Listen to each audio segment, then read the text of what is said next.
right, I apologize for the delay. I'm good to go now. There we go, finally. All right. So, any thoughts from what we talked about last week?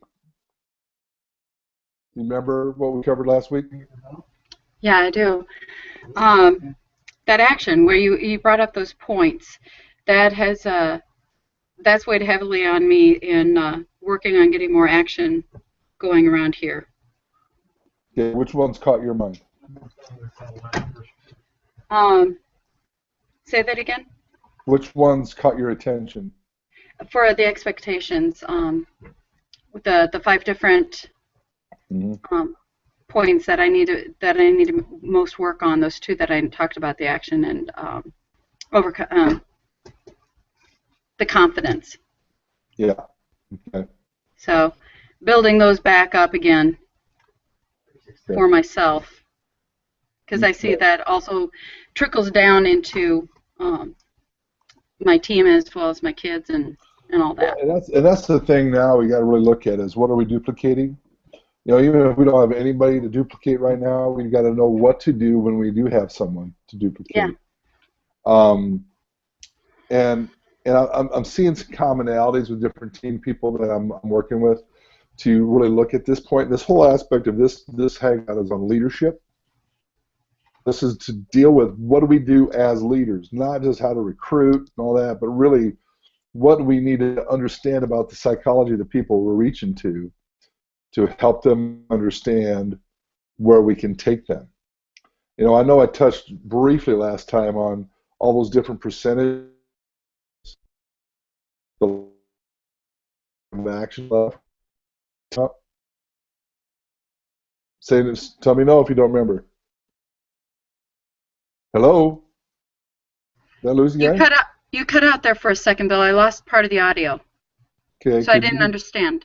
Could you hear me, Jonathan? No, he ain't hearing me. No, you were cutting out. You were cutting out pretty bad. How about now? Am I all right now? Yeah, you're fine now. Weird. Okay. All right.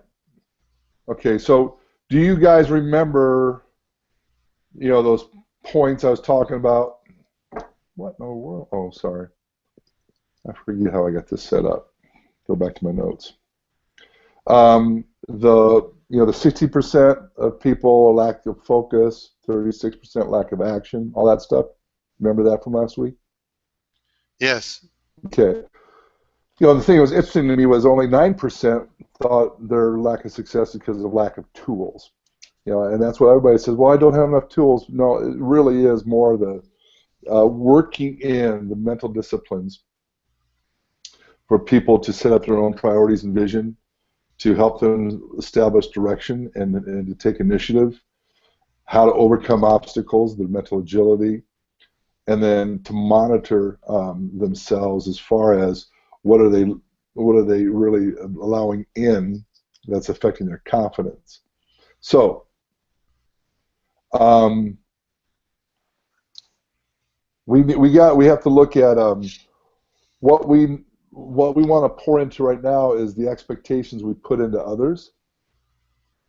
And so sometimes when we are talking to people, even people that we're recruiting, if we start talking to them about our expectations of them, that actually draws them because they're like, oh, this person's really actually calling me higher into something.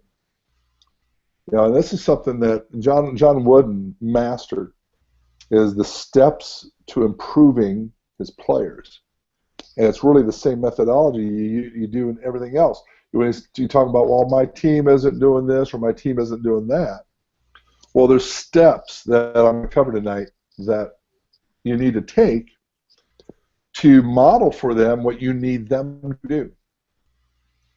Okay, so the first one is, you know, we can't get too upset with our team if we aren't explaining to them what they need to know and explaining to them what we want them to do. And sometimes I've noticed a lot of people hesitate to do this because they don't want, they want to, it's interesting, they want to communicate to people that I'm here to serve you, so I don't want to tell you what I want you to do, I just want to help you be your best, but they never give any direction. One of the best things you can actually do is tell them what you want them to know and what you want them to do. And so right at the beginning, if they react to that, then you got somebody that doesn't really want to be teachable and coachable in the first place. So if you say, well, I'm really interested in promoting the challenge, say, well, then here's what you need to be, here's the expectations that I'm going to have for you if you want me to help you. And this is what I need you to do. And if they hem and haw in the least bit, I just had this conversation with somebody, it's been a little over a month now, and they said, well, boy, I really want to learn from you. I want to be mentored by you. And I go, well, then here's how I'm going to mentor you. I expect you to know this by the time we're done in the next month, and I need you to do this. He goes, well, I just want you to mentor me in the things I want to do, not the things you want me to do. I said, well, then we're not going to do this together. That's not how this works. I'm not here to cater to your expectations. I am giving you the expectations. That's what leadership does. Does this make sense? I think I lost you again. No, I've been muting out so that I don't have background noise. But yeah, it is. It does, totally. I mean, do you see how sometimes we cater to the people we're trying to lead? Yeah, and then they, I see that sometimes when that happens, then I start taking their lead when they start backing off instead of saying, no, this is what we need to do, and realize that when they're not ready, if they're not ready to do that, I just have to move forward. Yeah. They aren't wanting to be led right now. Mm-hmm. And that's one of the reasons why what we teach is we go to people saying, how would you like to become Rising Star Director next week? Great. Do you want my help? Great. Then you're going to do this and this and this. I expect you to know this by the end of the week, and I expect you to get this done because you asked for my help. If they go, no, I don't want to do that, okay, then I'm not going to be able to lead them. Any comments on that, Jonathan? No, right with you guys. All right, good deal. All right. Okay, so explanation. We've got to clearly communicate what we want them to know and what we want them to do. Here's the next step, which we've really been perfecting in the last few months, but this is probably the critical piece I'm seeing a lot of other leaders not doing because it means more work for them. And that is, the first one is explanation, the second one is demonstration. Never work alone. That's probably the biggest mantra I've gotten out of John Maxwell since July is I was doing a lot of work alone, and I'm not allowed to do that anymore. That does not duplicate. If I am making calls, go ahead. I was going to say, I can tell since you've started with John Maxwell, I've seen a lot more relatability. I mean, I've always been able to relate to you, but I see a lot more general relatability with you. I see you're down in the trenches with us, and it makes it more comfortable. It makes it easier to follow. Mm-hmm. Good. Absolutely, because we don't do what we're told. We do what is done. It goes back to modeling. If it's been modeled for us, then we're going to have more belief in it. If it's conceptual, then we're going to think, well, that's what they're telling us we're supposed to do, but nobody really does it because they don't really see you do it. But I mean, that's true with anything. Kind of like the old adage that I heard for years, the story about the gal with the mother was cooking roast during the holidays, and her little girl's watching her cook the roast and cut the back end of the roast off before she set it in the pan. So the little girl asked her mom, why did you cut the back end of that roast off before you put it in the pan? And her mom looks at her and goes, honey, I don't know. My mother used to always do that, so I've always done it. She's right in the living room. Why don't you go ask her? So she went to her grandmother and said, my mom was putting this roast in the pan. She cut the back end off, and then she put it in the pan. I asked her why she did it, and she says, because you did it. Well, why'd you do it? She goes, honey, I don't know why your mother's doing it. I just did it because that's what my mom used to always do. So the great grandmother, was in the bedroom. So she goes in the bedroom and says, great grandmother, My mom cut the back end roast off, and so did my grandma. And they said it's because you did it when you were raising them. Why do you cut the back end of the roast off? And the great grandmother said, honey, I don't know why they're doing it. I did it because I didn't have a big enough pan. You know, so this whole tradition was modeled after something that was done for no real reason, but because it was done, it was modeled and it was duplicated. Half the battle is our team hasn't seen us make the calls.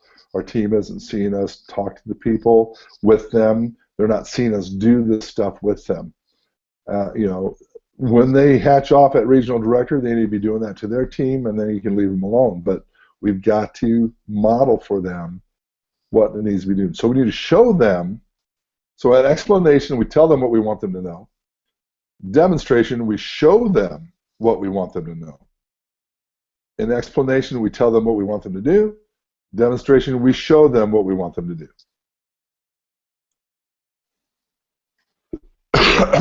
And then initiation is the next step. I know this may seem to be labored, but John Wooden really emphasized something. I'm going to do it as well. Initiation was basically the comment, show me what you can do. Don't tell me what you can do. And so it's the whole see one, do one, teach one thing. So here I'm going to show you how to do it. Now let me see you do it. And then let me see you do it with somebody else before I move on. Okay? Next phase from there is correction. This is a phrase that John Maxwell said, mix idealism with realism and add hard work. This will often bring much more than you could have ever hoped for. So what he's saying here is correction is mix idealism with realism and add hard work. So you got somebody, and there was a young man I was trying to help, and he was an idealist. And I wanted to make it a reality. So when I'm talking about realism, I'm not talking about, okay, you need to be real and not be so idealistic. I'm saying, no, take that idealism and now let's add some hard work to make it real.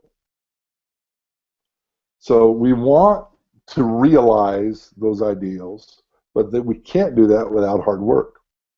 And he wasn't willing to do the hard work. He'd say all the right stuff.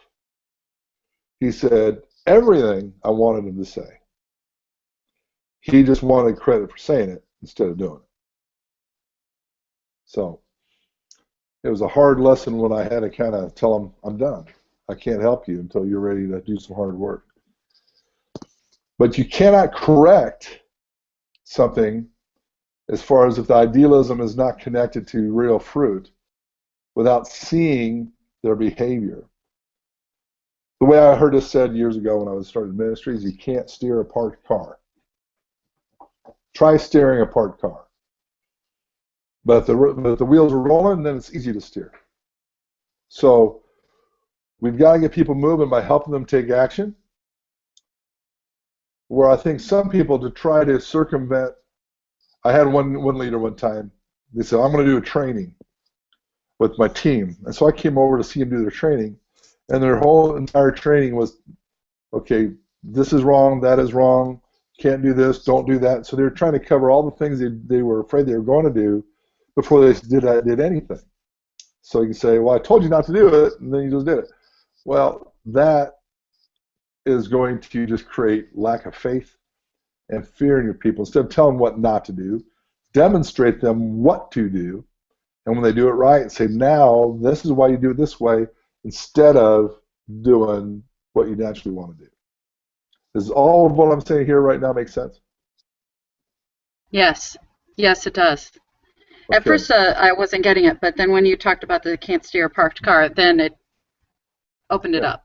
You can't steer a parked car. Okay, so if you've got team members that are wanting help, like there was a gal, God bless her, I started talking about the equity, and she started complaining on the page. Well, how are we supposed to know about this equity and stuff if the leaders are keeping all the information to themselves? And I was trying to answer to her saying, well, by taking action. And then that did not go over well. And so I had she had a shouting match with me on private messaging. And she was, very upset. The reason she's upset, she's frustrated because she's never done anything. And so I was trying to be patient and gracious with her. But I said, what are you upset about? She goes, I need this to work and it's not working. And I said, okay, have you given me your list? She's been in this for 3.5 years. Never gave me a list. Have you given me a list? No. Have you accepted my invitations to make calls together? No. Have you this, and this? No. I said, well, can't steer a parked car. And so I cannot, correct her in what she's doing wrong before she allows herself to do anything. So she's such a perfectionist. Perfectionism is your enemy because she is such a perfectionist. She wants to know exactly what to do perfectly before she does anything. I say, you're never going to get anything done with that mindset and that world view. So don't get me wrong. I don't want you burning your warm market and making a bunch of mistakes, but let me do it with you, make a few mistakes so I can correct it. But I can't correct it if we're never moving forward together. So correction is a big deal. And after that, once you've educated them, explained, demonstrated, taken initiative with them, and then corrected them now that something's been initiated, then the next piece is the power of network marketing. It is repetition. For several reasons. A person must hear something several times to believe it. They hear it one time, they don't believe it. They must do something several times to achieve it. So repetition is the key point there. But you've got to go through the process of mentorship, explanation, demonstration, initiation, correction before you go into repetition. And the mistake was made in the past many times is leaders would say, here's what you do conceptually off of a slideshow at a regional event. Go home and do it, then repeat it. Well, they're not going to do it and repeat it until they've gotten, their mojo, so to speak. They've gotten their momentum. But repetition is where it's going to lock in. I am so rock solid on ViSalus because I've been doing this now for 6 years. I've been repeating the same process over and over again. People say, how do you remember all that stuff? I've been doing it every day and repeating things every day. And when I find somebody, and this is actually the parable in Matthew 25. When I find people that have been in, and we've been doing these boot camps, and I'm not trying to beat up anybody here, but there's, we'd have people that have hit national director in these boot camps. They've been in this industry with me for 4 years. And I say, okay, do the deal. Make the call. They don't know what they're doing. They don't know how to do it. They don't, which tells me they're not doing it. If they had been repeating the process like they said they were for 4 years, I wouldn't have to be teaching them from the beginning the same process now. What I mean by Matthew 25 is the foolish virgins and the wise virgins with the oil in their lamp. The oil in the lamp is simply they were using what was given them, and they were using it on a daily basis. Like another example I've given is I'm terrible at fixing cars. I don't work on my car. I don't do anything with cars. When people call my house and they ask, is Bill handy? My wife says, nobody's here. But I'm bummed. No laughter for that? Oh, I'm laughing. I just muted it. Come on, I need a laugh on that. That was a good one. That was a good one, wasn't it, Jonathan? That was a good one, Bill. That was a groaner. That was a good one. Moaner. It's a groaner.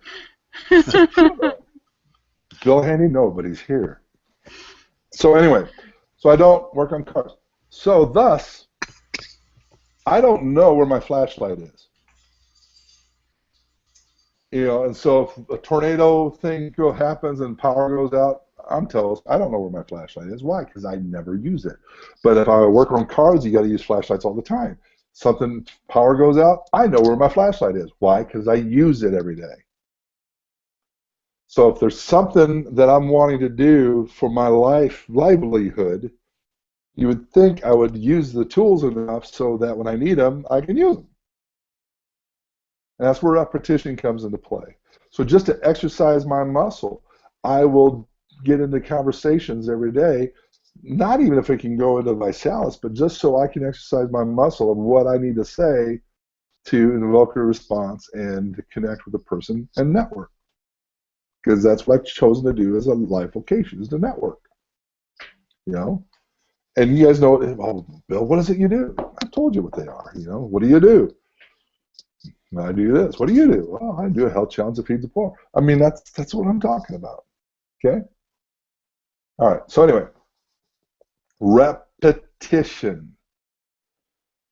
If you prepare properly, you may be outscored, but you will never lose. You will always win when you make the full effort to do the best of what you're capable of doing.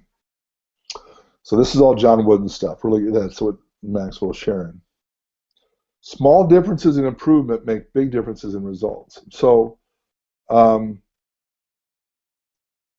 we need to ask those kind of questions and get people into that process. Until you have a team member doing the repetition based on having done the process where it bore fruit. Okay, I've had a lot of people that on my team who have done repetition, but they've been repeating all the stuff that didn't work. So what we got to do is be in the trenches with them to get them to where it works, help them start repeating the process, then once they hatch off with somebody else, then you can let them go and help somebody else. Does that make sense? Sure does. Okay. Yes. Jonathan has yes. What are you thinking as I'm sharing this? I'm thinking that you're talking about me. Oh no. He was talking about me. I'm talking about you in what sense?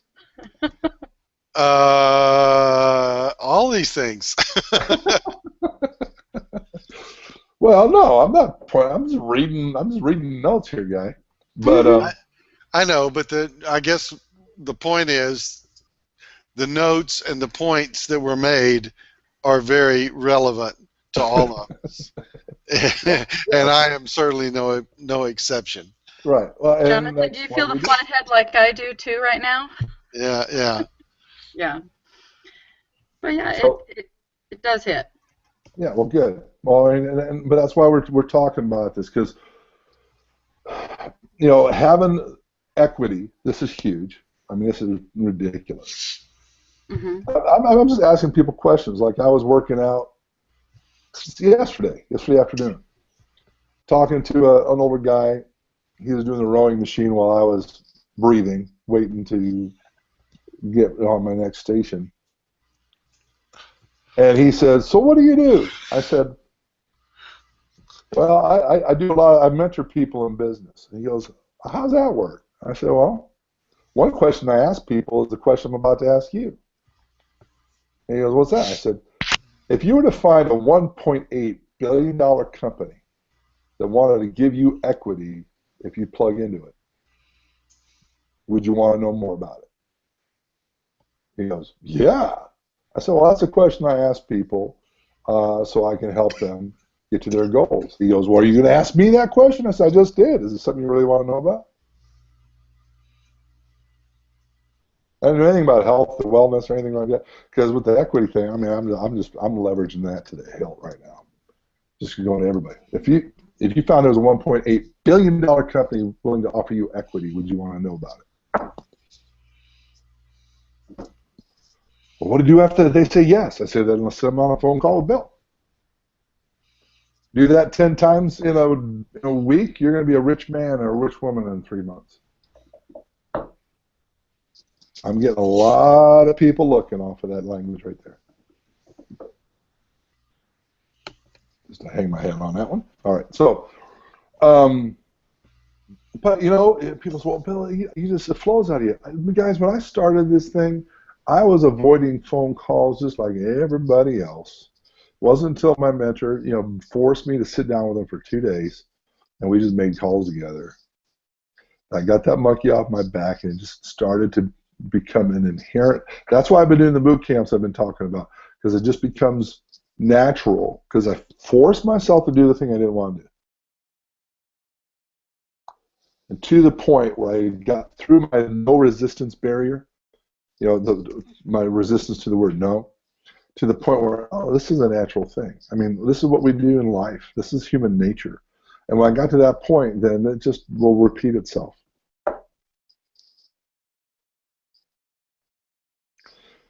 So, okay, what do I need to do to get beyond my thing? It's this process I'm talking about right now.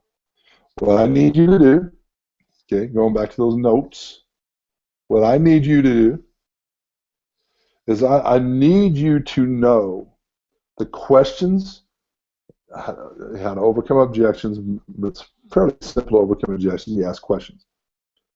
I need you to know how to network and talk to people. And I want you to do it on a daily basis so it becomes a habit. But Bill, I don't have time. Well, I don't either. Somehow I run into people no matter if I'm pumping gas or whatever. I get opportunities every single day if I'm looking for them. So I need you to know that you need a network. I need you to know that you need to expose yourself to somebody every single day, even if it's for 5 minutes. And then you need to be able to do this with somebody. And okay, but Jonathan in Houston, I'm in Iowa. Google Hangout's a wonderful thing where even if you don't have anybody to call, then let's get on a Hangout and you watch me make a couple calls. So you see what I need you to know, so what I need you to do. And then initiation is in that same process. I'm modeling for you, just taking action. And then I let you do it, you get the confidence to do it, and then I can correct you a little bit and tweak a few things as we go. And then once we found, got somebody in or we bore for some fruit, great, repeat the process. Well, is there any other way beyond this? No, this is it. That's the plan. That's not just in network marketing. What I just showed you was what John Wooden did to create the greatest basketball dynasty in the history of the world in college sports. It's the same methodology that Dale Brown used at LSU. And it's the same methodology that was used at the University of Miami when they were starting their legacy. It's the same thing that was used in working with Apple. So no, this is not something we're just trying to see if it'll work. This is the map of modeling and mentoring that has been proven to work for almost a half a century now. Any questions on that? No. Any comments? I got to listen to this again tomorrow morning because I'm getting pumped up and it's 9:30 at night. I know it's late. Okay. Well, no, not late. I need this again in the morning. Get that. When you're fresh. Yes. Yeah, when I can call folks too. Yeah, you'll have the recording. So yep. Now here's one thing I'll leave you with, and that is the improvement questions. Okay, there's 2 questions to ask yourself when you're working with somebody. How far will they go? And what we're looking for right now is a gap. I'm not really concerned about where somebody is at. My concern is, are they willing to move? And so the 2 questions that let you know, do I really invest myself long term in this person is, how far will they go, first of all?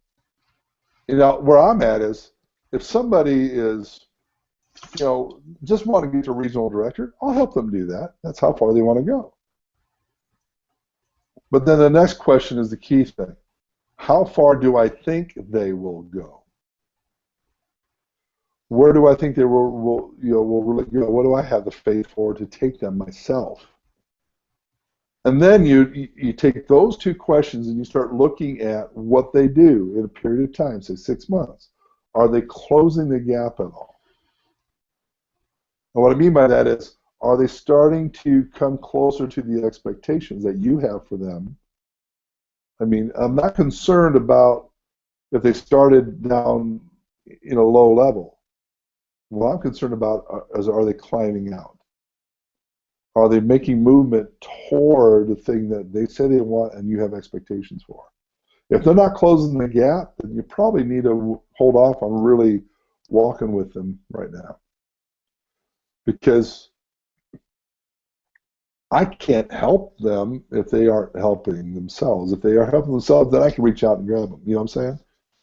If somebody's reaching their hand up and scraping at the wall of the hole, I can reach down and grab them. But if they're all curled up on the bottom of the hole and not reaching up at all and not closing the gap, how am I supposed to help them?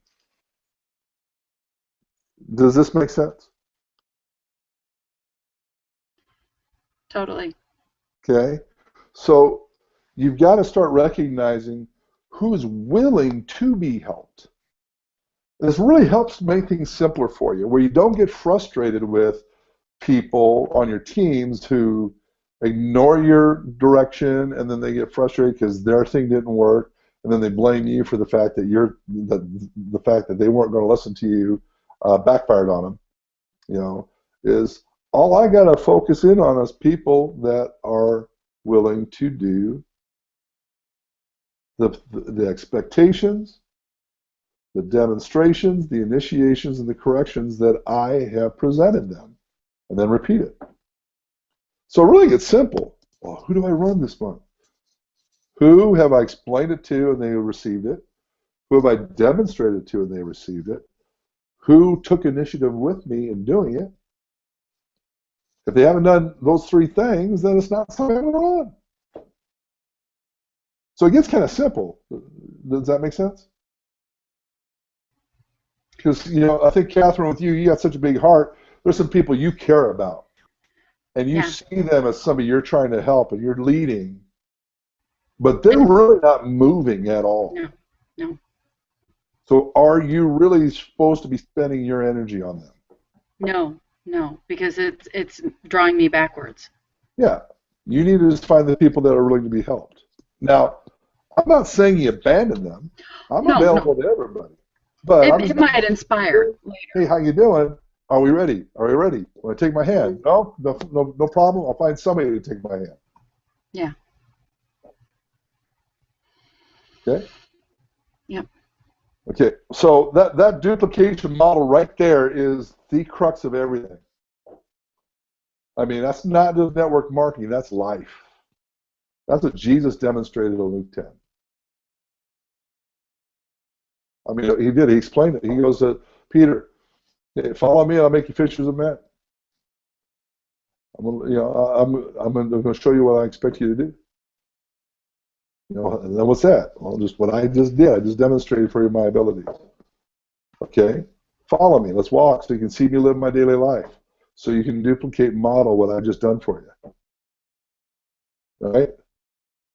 Great. Now, I want you guys to go do it. 2 by 2, Luke 10. Great. You know, you did this. Super. Satan fallen from heaven. So they start going out more. Oh, couldn't cast out these demons. How much more do I have to do? So I got to give some correction to you. Some of these only come out by prayer and fasting. You guys are stupid. You know, whatever. And so they give correction. And then, you know, they get it.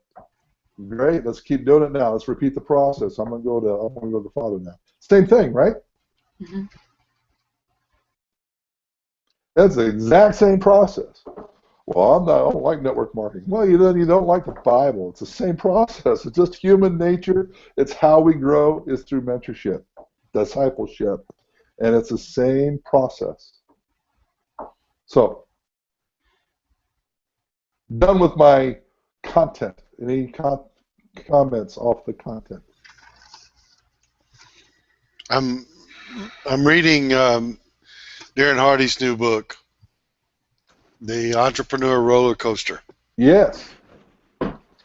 And he makes a point in there about delegating. And he's talking more in the environment of a business with employer and employees and Right. being a leader. But he talks about it is it is arrogant narcissism to try to do everything yourself. Yes. And it is a picture of humility to admit that there is someone else who might be able to do a task as well or better than you can. Yes. And to turn them loose to do it. Well, it's the same thing with leadership and bringing people to that point that you can turn them loose. Right. To do that. So yeah, it's a struggle for some of us to to not say, oh, it's easier if I just do it myself than to lead this, spend the time leading this other person to get them to the point where they can do it theirself. Right. But that is the multiplier. That is and going beyond what Darren said, it's true. It's true humility to know that there's somebody that can do it better than you. But even for us to delegate and empower people who can't do it as good as us. Yeah. And to empower them to do it maybe not as well as us, but I wasn't able to do it good when I started either. Well, it's giving them a chance to fall forward. Exactly. If we do it with them. Yeah. If you have them do it alone, they're going to fall on their face, and then you lost them. You do it with them, and they fail. Pick them up. Pick them up, scrape the dirt off their knees, and let's go at it again. Yeah. That's why I've been doing these boot camps, and they're bearing fruit. So I'm coming down to do one with you in Houston, my friend. Okay. So get ready. We just need a list to work off of when I get down there. All right. So that is what needs to happen. Is not just the people that are going to be better than me at doing this. God bless the fact that there are. That's why I got a big group, because there's the people that can do better than me. But the people that aren't as good as me, I got to empower them to do it too. So, on that note, make a list, 2 lists, people that would respond to the equity message, and then who we're going to go out. I tell you who we're going to be able to start reaching to with the new messaging coming up mid-January. Now, having said that, easy cakewalk thing we can go out and promote right now is the world record on January 3rd. I mean, this is crazy easy. I've been going out, just to show you how easy this is. I've been going out. This afternoon, I was up in Cedar Falls for my son's football banquet, and I stopped to get some gas over by the Target, ran into some people, and I got a promoter, Ben Schmidt up there, so I know he's going to put together an event up there. And so I just went to somebody and said, hey, I got a question for you. They said, what's that? I got a group of people up here. We're going to break a world record on January 3rd and feed the poor at the same time. Does that be something you want to help us with? Won't cost you a dime. Yeah. We're going to break a world record on January 3rd and feed the poor at the same time. Won't cost you a dime. You want to help us? Yeah. Get them to an event. Get them to that event. Every single person that participates, and we have it documented, they're going to donate 30 meals to Project 10. So now you've got a lead list. All these people that said, yeah, I'll put my name and phone number down here so we can verify that I was here so that we can feed them. Cakewalk. Don't have to tell them about the challenge or anything. We'll do that at the event. Anybody have any questions about the event on January 3rd? Yeah, where, at what time? Since I'm going to be doing that at the fitness center up here, when do I bring that up? Because I'm going to have people coming in and What do you mean, when do I bring it up? About because I know some people are doing this almost like a mini challenge, but I might have people coming in, since this is a fitness center, some people will be coming in, oh yeah, I want to do that, and they're just now signing in. Explain to them a little bit about it. Help me understand. What do you mean people are doing this as a mini challenge? Like a mini challenge party, is what I mean. No. No. Okay. Okay. That's shooting in the foot. Okay. This is an event. You might have samples at the beginning and at the end. Yeah. But we're not doing any presentation. We're doing a workout, videotaping it, taking pictures, hand out samples. Then you can call them or follow up with them and invite them to a challenge party. That's what I was hoping. Yeah. Okay. All right. It sounded like I'd heard some other people doing it a different way. I can't remember who, but well, if they do, what you just explained is what I was wanting to. If they do that, I'll kick them in the shins. I mean, that shoots it in the foot. The whole point of this is to break a world record, expose them to a product. That's it. So that now you have a lead list to follow up on, so that you can then invite them to a challenge party. Excellent. I don't like bait and switches. Good. You know, I thought we're coming to break a world record. Now I'm going to have to listen to this video and watch that blonde chick talk. No. No, we're going to break a world record, period. Here's some products to help you with the workout. Hope you like them. Thanks for coming. Call them a couple days later. Hey, thanks for doing the event.